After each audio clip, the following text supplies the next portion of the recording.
Sebagai orang percaya, hidup kita tidak pernah lepas dari segala macam penderitaan dan kesukaran hidup. Dan kadang-kadang dalam kondisi semacam itu banyak orang mempertanyakan, mengapa Tuhan mengizinkan semua itu terjadi menimpa hidup kita? Tentu ada banyak hal yang bisa kita berikan sebagai jawabannya. Tapi menurut saya salah satu halnya adalah bahwa Tuhan mau mengajar sesuatu kepada kita tentang dirinya melalui semua masalah yang kita hadapi itu.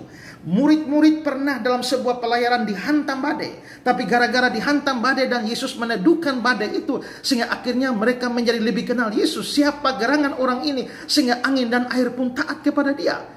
Bangsa Israel pernah ditindas di Mesir, tapi setelah Tuhan menyelamatkan mereka, akhirnya mereka menjadi tahu, sekarang aku tahu Tuhan lebih besar daripada segala Allah. Begitu juga Naaman, itu pernah kena sakit kusta, tapi ketika dia disembuhkan, dia akhirnya membuat pengakuan, sekarang aku tahu bahwa di seluruh bumi tidak ada Allah kecuali Allah Israel. 2 Raja-Raja 5 ayat 15. Demikian juga anak perempuan atau janda di Sarfat itu mati dan akhirnya dibangkitkan, sehingga dia akhirnya membuat pengakuan, sekarang aku tahu bahwa engkau abdi Allah dan firman Tuhan yang kau ucapkan itu benar. Jadi kita bisa melihat bahwa dalam segala perkara itu, kesulitan-kesulitan masalah itu adalah untuk membuat kita bisa kenal Dia lebih dalam. Jikalau saudara tidak pernah mengalami sakit, bagaimana saudara mengenal Dia sebagai penyembuh? Jikalau saudara tidak pernah mengalami kesedihan, bagaimana saudara mengenal Dia sebagai penghibur? Jika saudara tidak pernah mengalami kekurangan, bagaimana saudara bisa mengenal Dia sebagai pemelihara? Jika saudara tidak pernah mengalami ketakutan, bagaimana saudara mengenal Dia sebagai pengawal? Jika saudara tidak pernah mengalami bahaya, bagaimana saudara mengenal Dia sebagai penjaga?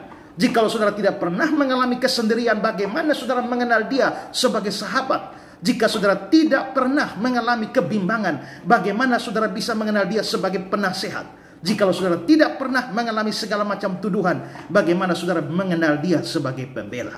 Karena itulah berarti melalui setiap masalah kesulitan yang Tuhan izinkan saudara hadapi, sebenarnya ada satu pesan Tuhan. Dia mau saudara mengenal Dia lebih dalam melalui semua itu. Karena itu di dalam menghadapi setiap persoalan dan pergumulan hidup, jangan pernah mengeluh, jangan pernah bersungut-sungut, jangan kehilangan kepercayaan atau iman. Apalagi ketika perahu hidupmu dihantam dengan segala macam badai, jangan kehilangan keyakinan. Sebaliknya bersyukurlah bahwa semua itu diatur oleh Tuhan untuk memberikan kesempatan kepada kamu melihat karyanya dan mengenal Dia lebih dalam hidupmu. Jalani hidup hari ini dengan penuh syukur kepada Tuhan, bagaimanapun dan apapun yang saudara alami. Tuhan memberkati saudara.